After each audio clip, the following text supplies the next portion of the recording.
Santhosh K Nair. അദ്ദേഹത്തിന്റെ പണ്ട് മുതൽ ലാലേട്ടന്റെ പടങ്ങളിലെല്ലാം ലാലേട്ടന്റെ പഴയ പടങ്ങളിലെല്ലാം നിറ സാന്നിധ്യമായിരുന്നു പുള്ളി.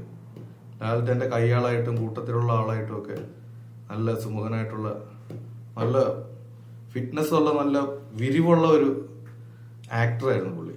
ഞാൻ അദ്ദേഹത്തെ നേരിട്ട് കണ്ടിട്ടുണ്ട്. ഒരു രാജകല എന്നൊക്കെ നമ്മൾ പറയില്ലേ, അതുപോലൊരു ഭംഗിയാണ് അദ്ദേഹത്തിനെ കാണാൻ. അതുപോലൊരു കൊമ്പൻ മീശയും ഒക്കെ വെച്ച് ഞാൻ കാണുന്ന സമയത്ത് താടിയില്ല, മീശ നല്ല ഉഗ്രൻ മീശ പിരിച്ച് വെച്ചിരിക്കുന്ന, നല്ല വീതിക്കല്ല പിരിച്ച് ഇടക്കിട പുള്ളി മീശ പിരിക്കുന്ന ഞാൻ കണ്ട. ഞാൻ ഒരു ഫംഗ്ഷൻ വെച്ചാൽ കണ്ട് ഇടക്കിട പുള്ളി ഇങ്ങനെ മീശ പിരിക്കും. ഒരു രാജകലയോ ആ ഒരു ഗാംഭീര്യത്തോടെയാണ് പുള്ളി ഇരിക്കുന്നത്. ഞാൻ ഒരു ആധ്യാത്മിക പരിപാടി വെച്ചാൽ പുള്ളിനെ കണ്ടത്. പുള്ളി നല്ലൊരു ആക്ടർ തന്നെയാണ്. പിന്നെ കുറെ നാള് പുള്ളിനെ സിനിമയിലൊന്നും കാണാനില്ലായിരുന്നു.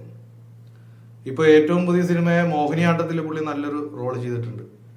അങ്ങനെ പുള്ളി വീണ്ടും ഈയിടക്ക് നല്ലൊരു ഇന്റർവ്യൂ ഒക്കെ പുള്ളിനെ കണ്ടായിരുന്നു. വീണ്ടും അദ്ദേഹം സിനിമയിൽ സജീവമാകാൻ പോകുന്നു എന്നാണ് ആ ഇന്റർവ്യൂവിൽ പറഞ്ഞിരുന്നത്. എന്തായാലും വലിയൊരു നഷ്ടമായി പോയി. 65 വയസ്സേ അദ്ദേഹത്തിന് ഉണ്ടായിരുന്നുള്ളൂ. മോഹൻലാൽ ലാലേട്ടന്റെ ഒപ്പം കോളേജിൽ പഠിച്ചിരുന്ന ആളാണ്.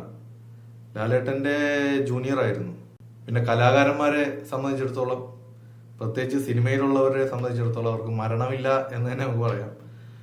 അവർ ചെയ്തു വെച്ചിട്ടുള്ള 100 കഥാപാത്രങ്ങളിലൂടെയും അദ്ദേഹം തന്നെ 100-ലേറെ ചിത്രങ്ങളിൽ അഭിനയിച്ചിട്ടുള്ള ആളാണ്.